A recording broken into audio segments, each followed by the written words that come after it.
productivity-enhancing reforms, and safeguarding central bank independence to maintain price stability. A renewed pledge was made to strengthen multilateral cooperation to address existing and emerging risks to the global economy and to recognize the importance of World Trade Organization to advance trade issues, and agreed upon rules in the WTO as an integral part of the global trading system, while recognizing that the WTO has challenges and needs meaningful, necessary, and comprehensive reform to improve all its functions through innovative approaches to be more relevant and responsive in the light of today's realities. Participants discussed strengthening multilateral development banks and monitoring and reporting framework that will track progress against the G20 MDB roadmap. Members are looking forward to the inauguration report due later in the year under the South Africa G20 Presidency that will capture the progress made by MDBs in implementing the MDB roadmap. Members express their commitment to addressing debt vulnerability in low and middle-income countries and reaffirms their commitment to further strengthen the implementation of the G20 Common Framework. To give effect to this, the G20 AC1G, which stands for Finance Ministers and Central Bank Governors, endorsed the G20 note on the lessons learned from the initial Common Framework cases and the G20 note on steps on debt restructuring under the Common Framework. These documents have been published on the G20 website. In addition, fact sheets on the Common Framework country cases for Chad, Zambia, and Ghana have also been published on the G20 and Paris Club websites to improve information sharing. During the discussions, members acknowledged a G20 note on special drawing rights channeling, which highlights the achievement of exceeding $100 billion in voluntary SDR or equivalent contribution for countries in need, with the current pledges standing at $113 billion coming from 35 countries. Members also underscored the need for enhancing the representation and the voice of developing countries in decision-making MDBs and other international economic and financial institutions. Members recognize the relative resilience of capital flows in emerging market and developing economies despite heightened global policy uncertainty, underscored by strong macroeconomic fundamentals and sound policy frameworks. They've also highlighted the growing influence of non-bank financial institutions and stressed the importance of gaining a deeper understanding of their impact on these flows. Members further emphasize the significance of structural reforms in fostering long-term sustainable capital flows to emerging economies and developing countries. Ministers and central bank governors considered key recommendations for enhancing collaboration among vertical climate and environmental fronts, multilateral development banks, national development banks, and the private sector. They also shared views on the most binding macroeconomic and microeconomic constraints to scale up sustainable finance. Members reaffirmed the urgency of scaling up financing for adaptation and just transitions, and reflected on key recommendations emerging from a comprehensive analysis undertaken by multiple knowledge partners. This included guidance on integrated adaptation into voluntary transition planning, addressing insurance protection gaps, scaling financing mechanism, and strengthening enabling environment.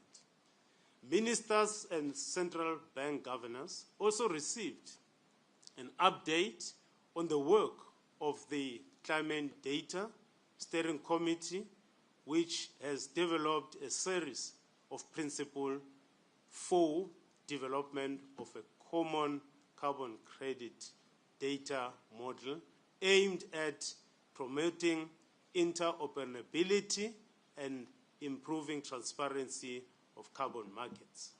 They noted that the draft data model is currently undergoing a public consultation with both the private and public sectors. G20 Finance Ministers and central bank governors also noted progress made towards finalizing a framework for effective planning and preparation practices for pipeline development report, blended finance, de-risking measures report, and a toolkit for developing a cross-border infrastructure projects.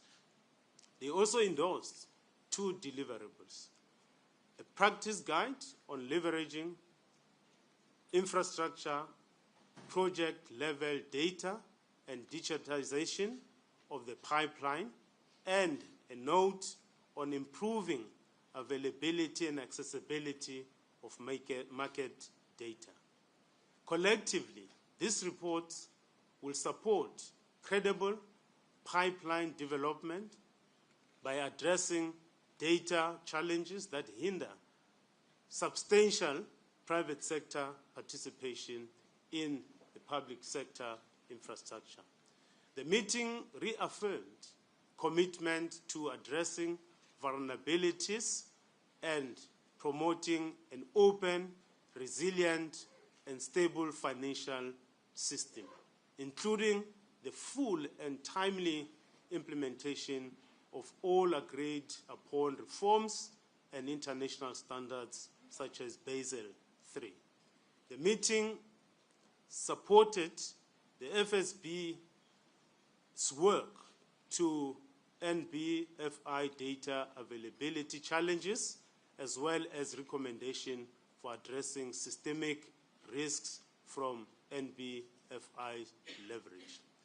Members reaffirmed their commitment to the effective implementation of the G20 roadmap for enhancing efficiency and safety of cross-border payments.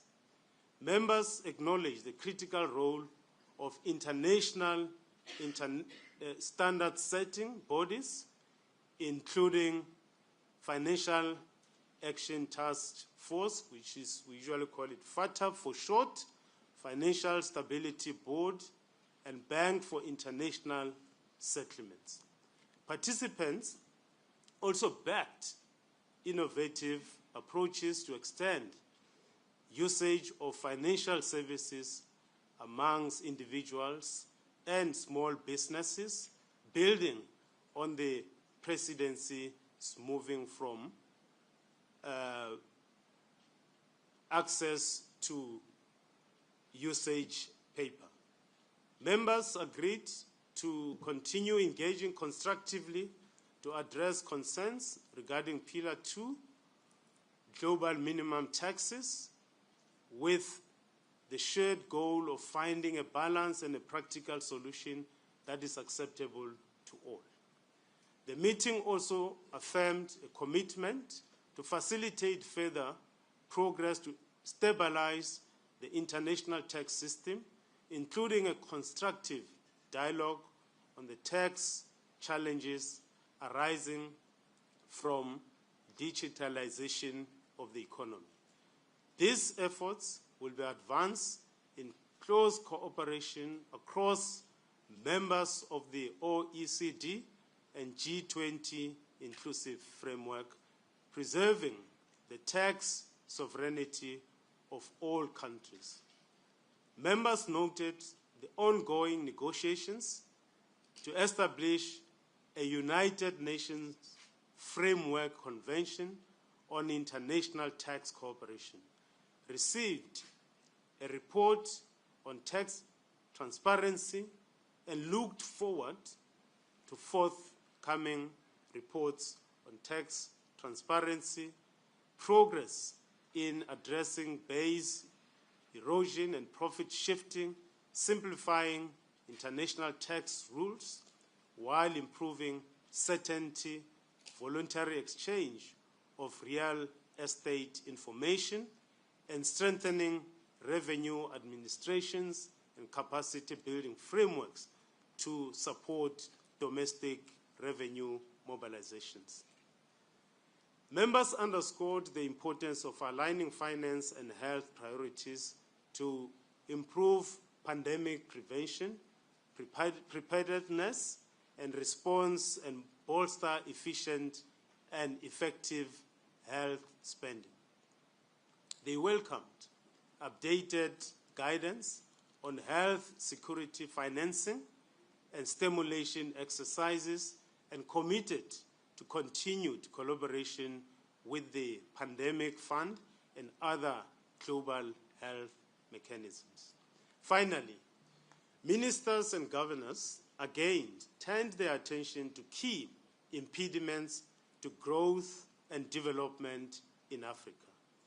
Participants welcomed analytical work conducted by international organizations and the South African Presidency's proposed next steps, which will include exploring a medium-term framework for how the G20 can best support growth in Africa. The South African Presidency also hosted a number of side events, including a key forum on further strengthening the compact with Africa, a seminar discussing how artificial intelligence may affect productivity and labor markets, discussions on mobilizing private investment for sustainable growth in Africa, enhancing growth, cross-border payments in sub-Saharan Africa, and addressing natural catastrophe insurance protection gaps. The Finance Ministers and Central Governors Meeting will convene in Washington, D.C. on the sideline of the annual meetings of the World Bank Group and the International Monetary Fund in October. South Africa will then host the G20 Leaders Summit in November this year during our summer. And as the statement will be released, if you have any inquiries, the email is also laid out there. I thank you. Thank you, Deputy Minister. Indeed, the statement has been released and is sitting on our website and also the communique. May I now invite questions and ask colleagues, as you are taking on questions, if you can stand up, identify yourself, and then pose your question. Thanks. I see Reuters. Good. Good afternoon, Deputy Minister, Minister and Governor. Kopano Gumbi from Reuters. Just two questions.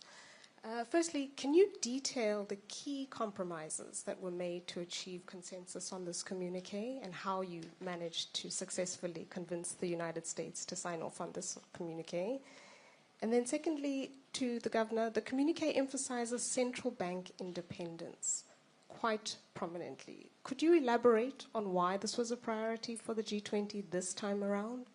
Did US President Donald Trump's latest comments to the Fed chair have any bearing on your decision to emphasize this? Thank you. Thank you, Kopano. Number 2. I have number 2 here, then you'll be number 3. Thanks.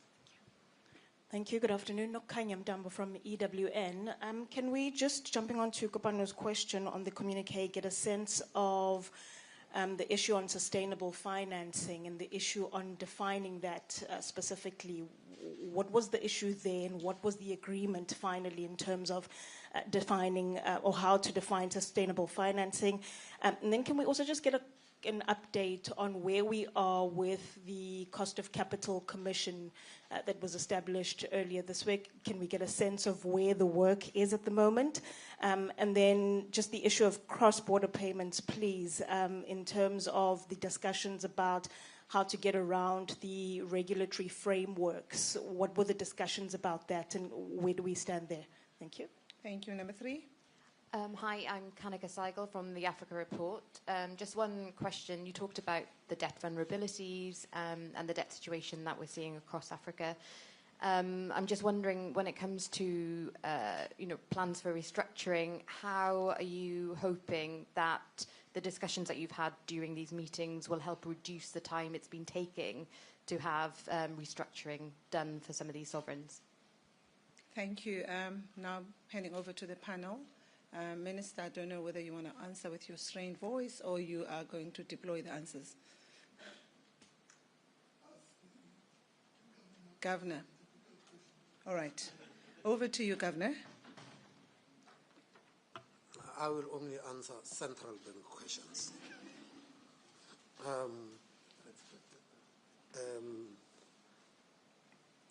Central bank independence. Why this time? Well, it did feature in Brazil last year too. And so central banks had embarked on a process when faced with the zero lower bound to do quantitative easing. When you are no longer at the zero lower bound and inflation is rising, you're going to have to almost call it quantitative tightening, but you are having to unwind the quantitative easing. There had been contestations about central banks around the globe. It was, pronouncements were also made in Europe and all of that. And at the meeting of the IMF in Washington in April, the issue of central bank independence came very strongly there. Unfortunately, there was no communique at that time. And this time round, because a communique could be issued, then you are seeing it. The last time we had a communique was in Brazil last year in the G20, and the IMFC, which is another forum where these things are discussed, have not had a communique for a long time now. So, came out strongly in the conversations about the importance of central bank independence. These things, most of the time, they feature when people get concerned about inflation. They say, oh, we need somebody to deal with, or some institution to deal with inflation, and we happen to be that. Cross-border payments. And how do we get around the regulations? No, we are the regulators. We set the regulations. So, we are making regulations to work to deliver the regulatory objectives. And the regulatory objective here was to have fast and efficient and cost-effective cross-border payment systems. And in that journey, we had to find out what was the problem, and we call them frictions. And so what we found was that there wasn't regulatory and supervisory certainty from people. So as regulators, we had to give and state what our regulatory and supervisory expectations are. What do I mean? When you ask the financial sector, private sector, and you say that these are the regulations, their interpretations is to take it to the maximum possible because there is too much cost in non-compliance. And so the key standard that had to be dealt with was Recommendation 16 of the Financial Action Task Force. Recommendation 16 is sometimes called the travel rule. And so over the years, this standard had been in place. It had not been reviewed for 20 years. And yet the financial system had evolved so much. So it's been reviewed, and on the 18th of June, FATF released that standard together with the guidelines so that they provide their regulatory and supervisory expectations. That was just the one friction. The other friction had to do with capital controls and compliance with capital controls that raises the cost and the speed and reduces the speed of cross-border payments because everyone waits and wants to tick every box before the money could actually be released.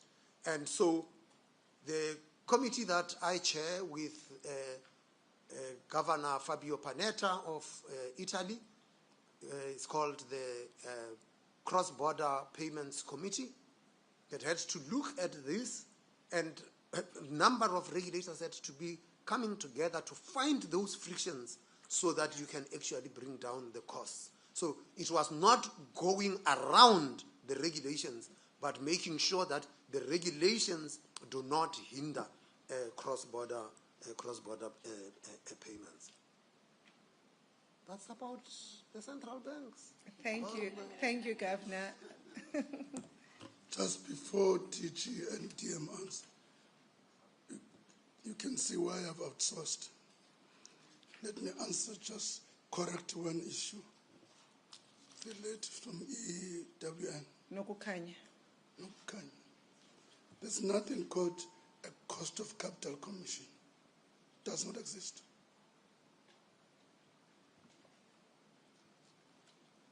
What exists is a panel of experts set up by National Treasury, whose terms of reference include cost of capital. Just want to correct that. Thank you, Minister. Deputy DG. Thank you, Minister. I hope you can hear me. I'm not sure if this is... Oh, it is on. Okay. Just to come in on those other questions, you've covered cost of capital, Minister. So cost of capital is being considered in two parts of the G20's work. The one is what the ministers just mentioned, which is the Africa panel chaired by former Finance Minister Trevor Manuel. And then what we've also done is to request 4 notes by international organizations on 4 areas that matter from an Africa growth perspective. And one of those areas is cost of capital.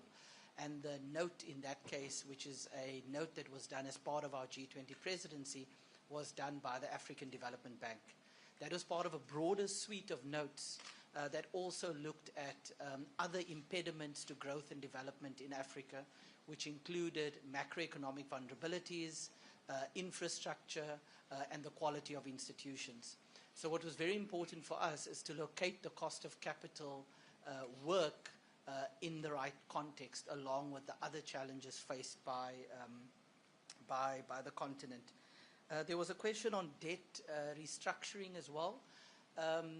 I think and it was specifically around the implementation of the common framework.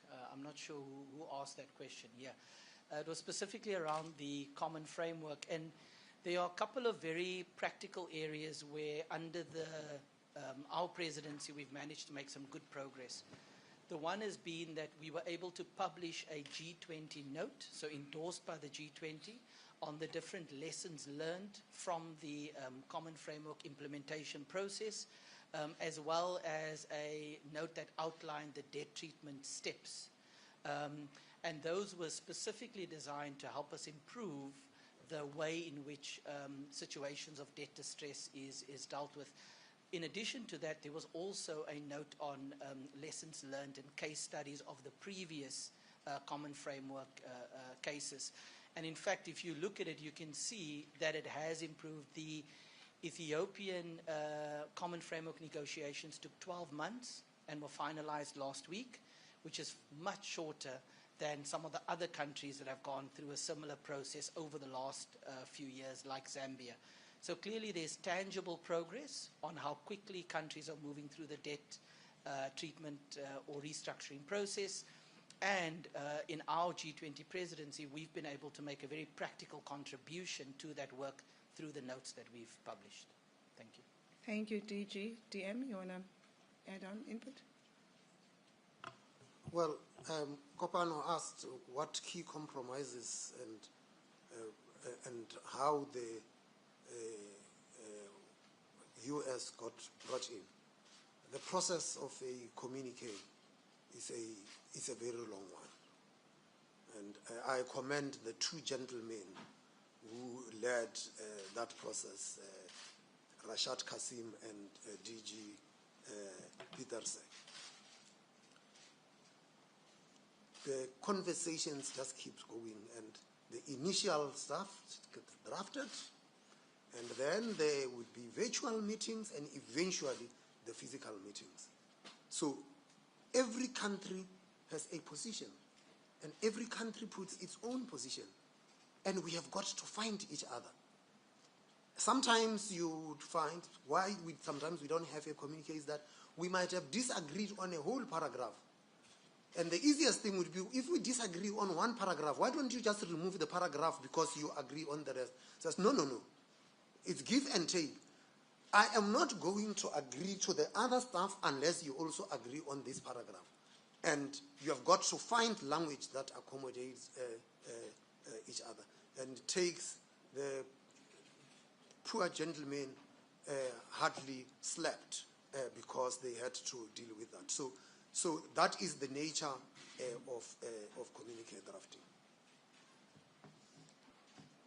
Thank you so much, Governor. Can I now take another round of questions? In that order, you stand up, identify yourself. Number 1, number 2, number 3. Hilary Jaffe from Business Day. On the subject of the WTO and trade, what compromises had to be made there, and can you just spell out for us what the crunch of the decisions that are reflected in the communique actually are? You talk about strengthening the WTO, but also making it, if you like, more suited to current global conditions. So I wonder if you could spell that out and whether that took a lot of arguing. And if I could just also ask you to detail what's new in this communique. What are some of the key decisions that were made that take the G20's work forward? Not every single one of them, but certainly some of the top ones. Thanks. Thanks. Number 2, Fifi. Fifi from CNBC Africa. Governor, I think just building on Kopano's question, if you can perhaps just give us a little bit more meat on the bone in terms of the response around compromises, and perhaps maybe phrased differently. What changed since February's meetings when the US was perceived to not be in alignment with South Africa's theme of solidarity, equality, and sustainability in terms of the give and takes that you mentioned in finding each other with this agreed communique, sir? Also building a little bit on Hillary's question, but speaking specifically about the statement on building fiscal buffers. If you can just elaborate on what was meant there and whether this does make reference potentially to a tariff relief fund akin to a COVID relief fund that was established in a different kind of economic environment. Just thirdly, we heard from the EU Commission of Economy and Planning a little earlier that US Treasury Secretary Scott Bessent was in on the conversations virtually. Anyone care to elaborate on some of the things that he said, just given the fact that we can't ask him as he wasn't here physically? Thank you. Thank you. Number 3. Hi, Julie Bourdin for AFP News Agency. You've managed to reach a communique that does contain a bit of strong wording, especially on central banks' independence. In this context of global uncertainty, what is a signal for the larger G20 summit, the Leaders Summit in November? And did the US delegation make say anything about the attendance of President Donald Trump? Thank you. Over to the panel. Thank you very much. If you want to know the views of the US, you should speak to the US. We are the presidency of the G20, and we are here to tell you what the G20 has agreed on. And you want to know what were the specific compromises that were made. Whatever has been compromised is captured in the communique. The communique reflects the trade-offs that were made by different countries. Every country got in there with its own expectations and what it wants to achieve. And in the process, you give and take, and that is what you would face. I don't know which deputy minister, which one you want to take, but let me just this thing about. You said that Scott Bessent participated virtually. That must be some other meeting. The US was represented physically in the meeting by an official of the Treasury and by the Vice Chairman of the Federal Reserve. I don't know, maybe the EEC Commissioner was talking about another meeting where Scott Bessent was in virtually. But here we had physical presence of the US in the meeting. The fiscal buffer. So, look, it's in the context of this shock-prone environment. We are expressing huge shocks. It was COVID, as you recall, and other shocks as a consequence of wars, and not just physical wars, but also trade wars. And those have huge impact on the growth of the economies all over the world. So fiscal buffers are important so that when you experience those shocks, at least you have some money, either in the contingency reserve or you've got budget surpluses, which helps you to deal with those shocks. I mean, COVID, we've seen what has actually happened. A number of countries that were successful in responding to those shocks, they had very good fiscal buffer. So if you're vulnerable, your debt levels are high, and as we've seen on the continent, debt levels increased after COVID and when we saw the war in Ukraine. So it's important for us, that's basically the code, that is important that in this shock-prone environment to make sure that we do have fiscal buffers. It's an important thing that we've got to do as fiscal authorities. The second issue around the trade, I think the key issue for the meeting, free trade is important. We're living in a globalized economy. Multinational companies are producing in different sovereigns in geographic spaces. And as they produce these things, you don't want them to find it difficult to get access to the market. Because if it's difficult for them to get access to the market, they are not going to realize profits and they won't reinvest into the growth of the economy. So this meeting again emphasized that it's important for us to be a rules-based world. The multilateral institutions that have been set from after the Second World War and the First World War, it's important for us to run our global economy through multilateral platforms. Thank you, Deputy Minister. I think, it was very important, just about to say that there was a very strong expression of a commitment to multilateralism. So when you think about that WTO, that commitment to multilateralism, it also applied with the IMF, and we mentioned multilateral development banks. So it was in the context of all of that. Larry, you asked what progress had been made. And again, you said February. There was no G20 communique in February. There was the chair's statement. The last G20 communique was in July last year in Rio de Janeiro. So let's get the things that, so you want to see the progress. And some of the progress actually almost like gets lost, but you must go through this. The Financial Stability Board presented to us recommendations with respect to dealing with leverage within the non-bank financial institutions. It also gave us recommendations on the compilation of data to track what is actually happening in non-bank financial institutions. Now, this stuff about non-bank financial institutions had evolved over such a long time in the G20. And given how long you have been covering this, maybe I might help to jog your memory. It used to be called shadow banking. Then it was called bank-like financial institutions. Then it was called market-based finance, and it is now called non-bank financial institutions.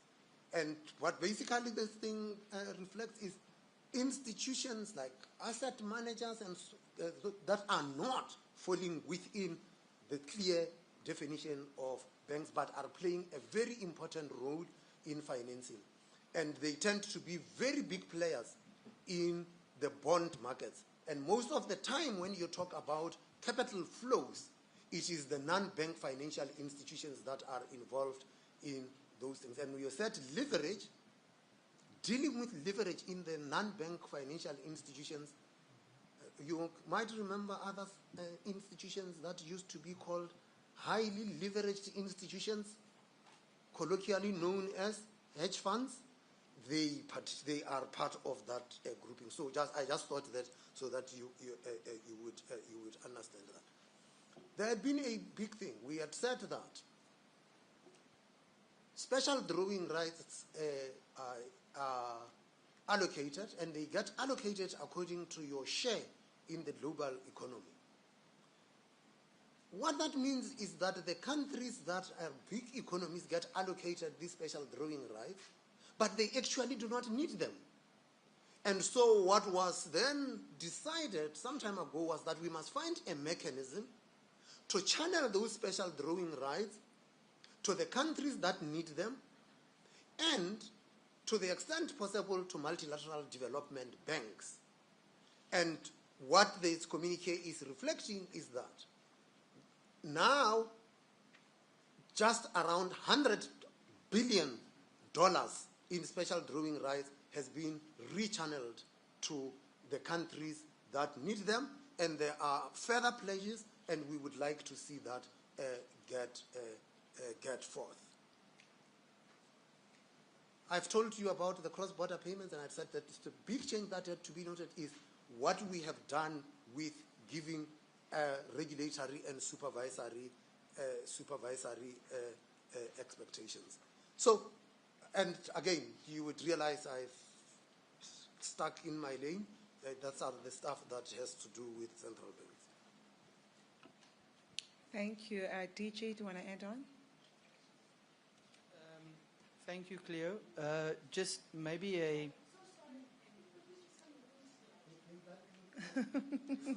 DG, can you move closer and come to the light, please? They want me to step into the light. Yes. Is this okay? Okay. Thank you.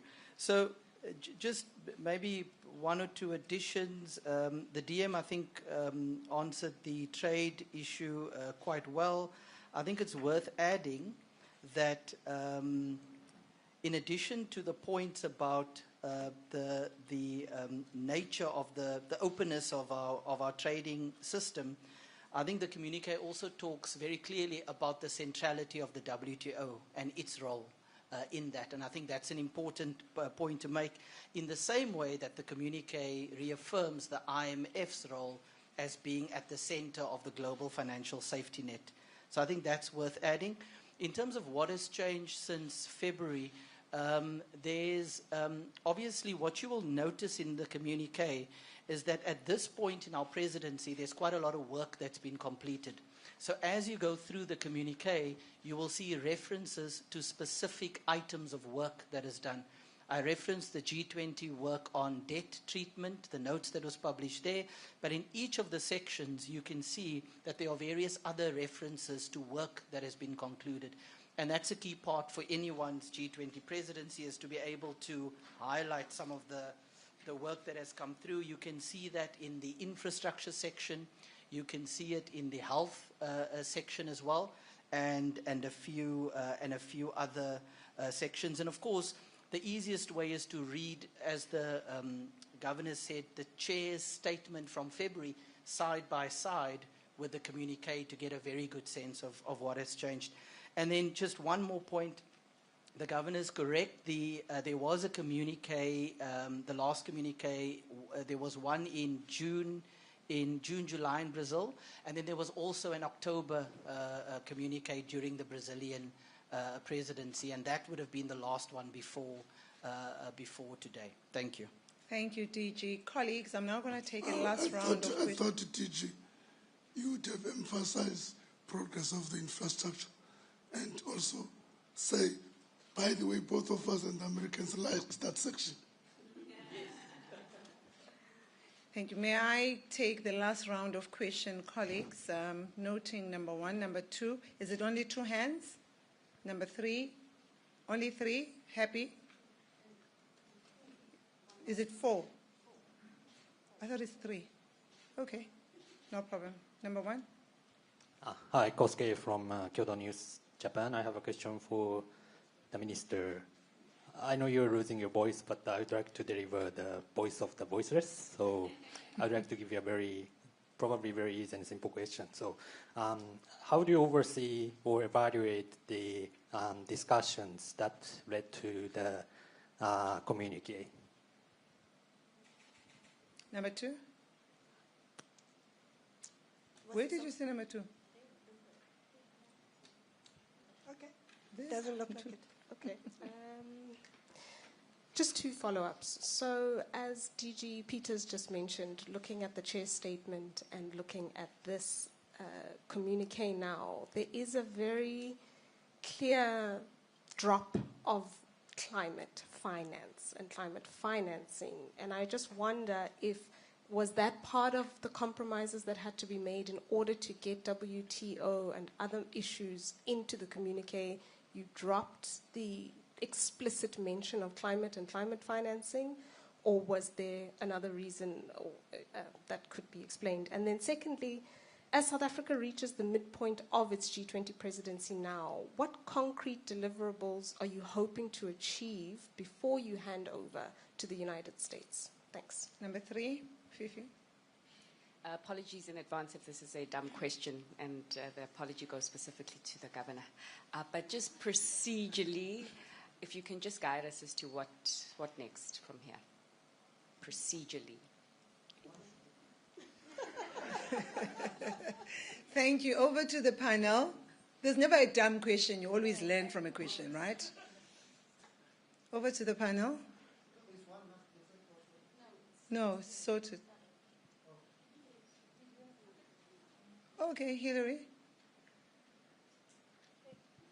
Just one last question. What indications have you had from the US of the kind of G20 that they plan to host next year?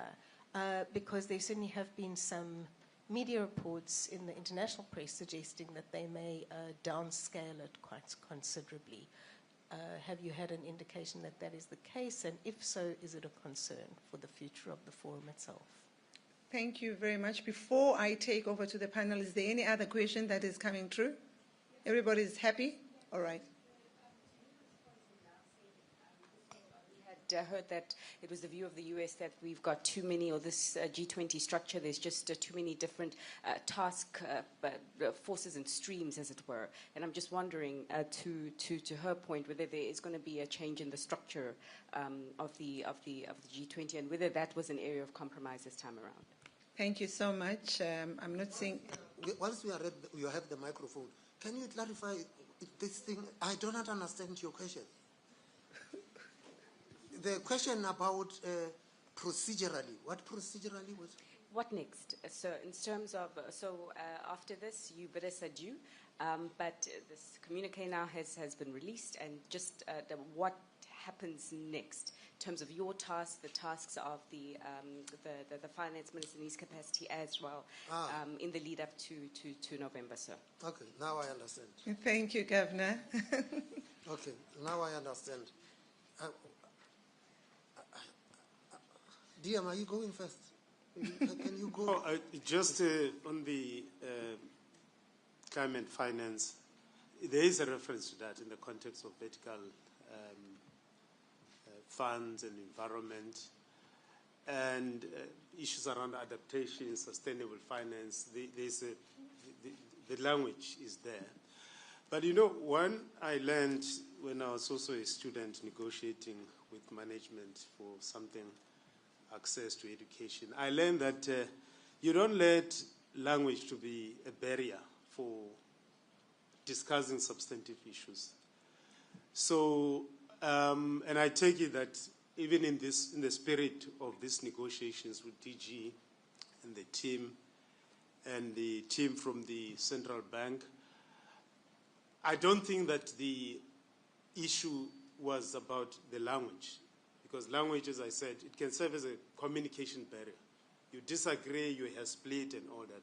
But to answer your question in a short way, I think the language is there if you read the statement again. Thank you, DM. Governor?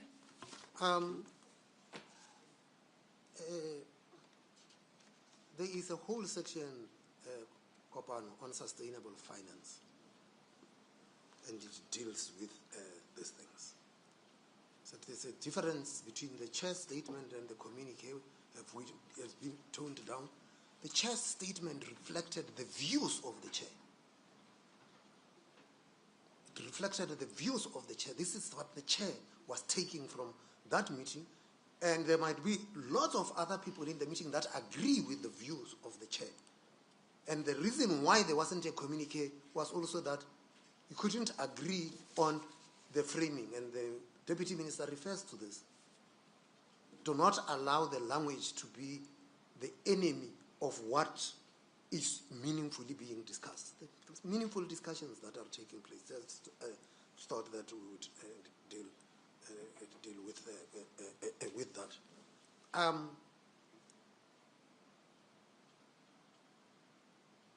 The USA is streamlining the thing. It would be very useful to hear it from them, because we do not know. But streamlining the work of the G20 is nothing untoward. We did it. We streamlined the work of the G20. We even decided we are not going to add new things, we will rather lift things up. So the point here is that we are the last one to chair. What has been happening is that every chair added new items on the G20 agenda and nothing fell off. And so you can then imagine having gone full circle how the agenda is actually looking like. So it's a genuine question to say that we must streamline the agenda. The agenda also gets complicated. Remember that when the G20 started, it was just finance ministers and governors. Now there is one for health ministers, for labor ministers, for think tanks, for youth, small and medium. So you get. They said we must have one for media, the fourth estate. Okay, so that is the thing. How do we evaluate the discussions leading to the communique? I'd say to you, very collegial, very positive. We wouldn't be having a communique if the conversations were not collegial. And again, the credit goes to the two gentlemen who are standing there, who are not on the podium. It is the work they did in that respect. Let me just add. DG, may I invite you to the podium? Let me just, before DG, let me just give you an indication. If we set up a trade division of G20 in an environment when the Americans are taking WTO, invariably we are assisting, in my view, we are assisting in destroying the WTO. We've got to be careful about that. The same applies with having separate meetings for labor when we have in ILO. You see what I mean? So if you ask me, teaching normally don't want me to talk a lot because I normally off-ramp. So I normally off-ramp. No off-ramping. Because if you ask me, you'll find that the Americans will find support among some of us. It's too convoluted, this thing, as it stands. Thank you, Minister. I'm pleased because it sounds like the voice is coming back.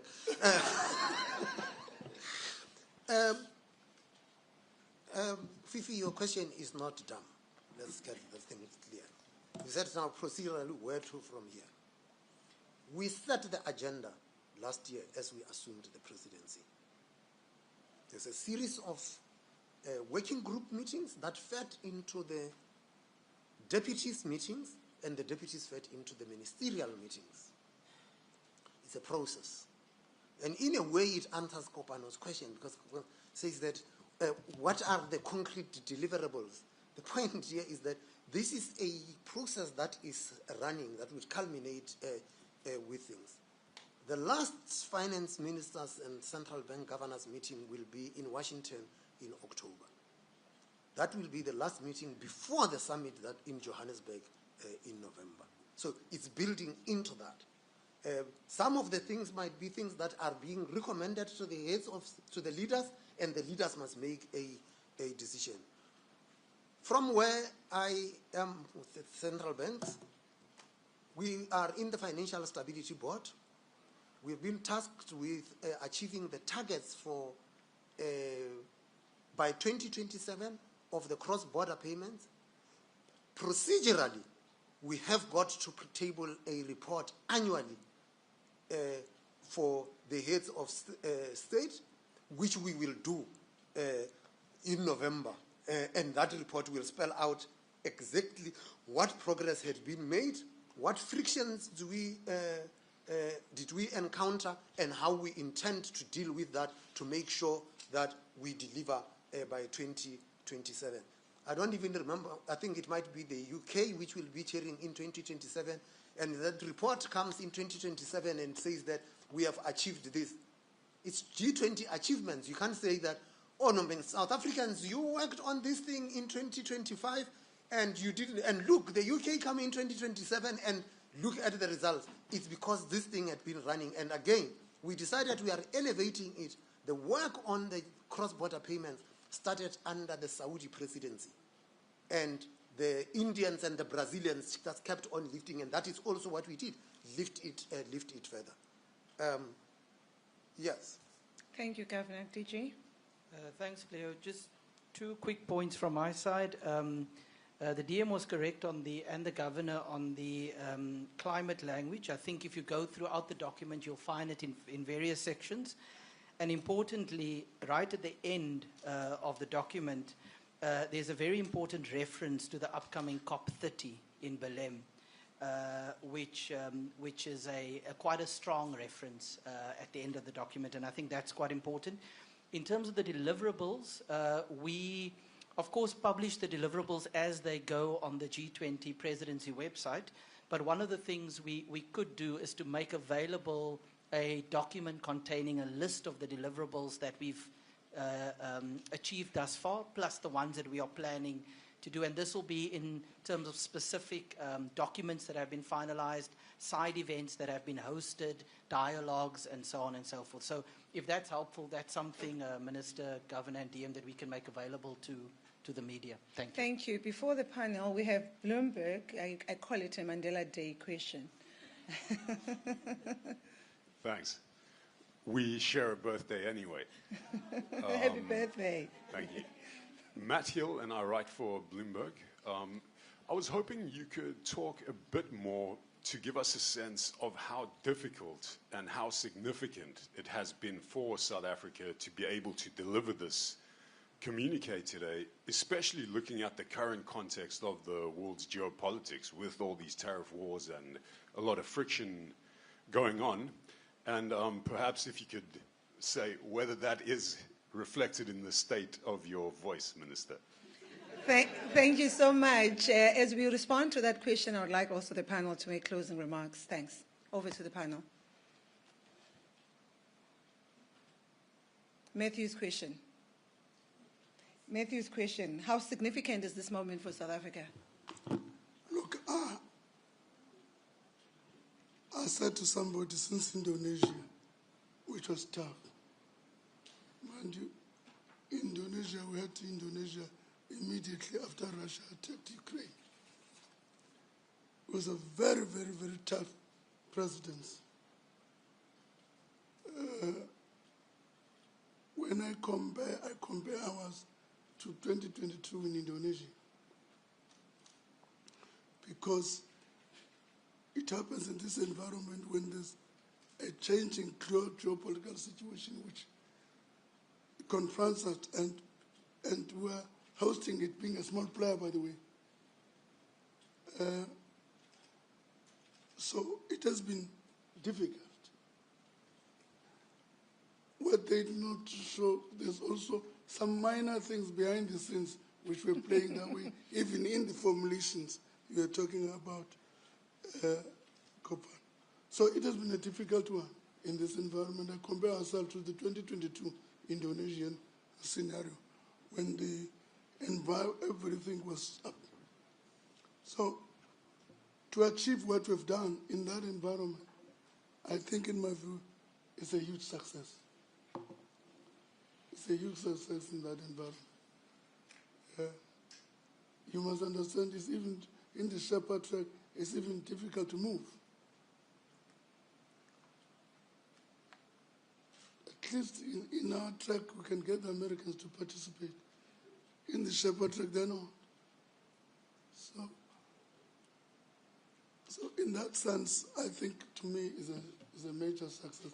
But the environment has been difficult. I compare it to the 2022 Indonesian situation. Thank you, Minister.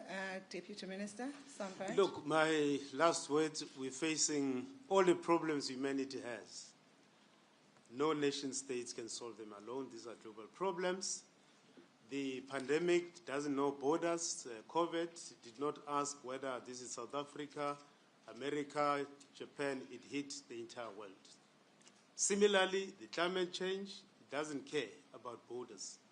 If it hits the entire world.